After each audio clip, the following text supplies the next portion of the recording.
Do you want your voice recordings to automatically turn into text without doing it manually? On the Galaxy S25 Ultra, the Galaxy AI Transcript Assist feature can automatically transcribe voice recording up to 3 hours long.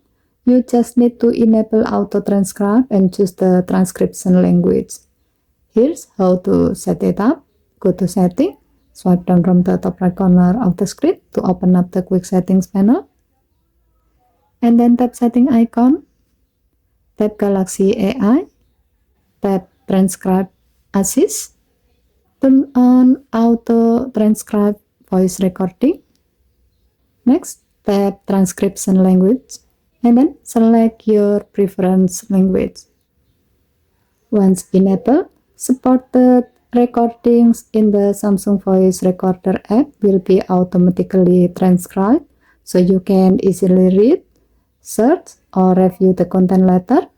And that's how to enable Auto Transcribe for voice recording using Galaxy AI on the Galaxy S25 Ultra.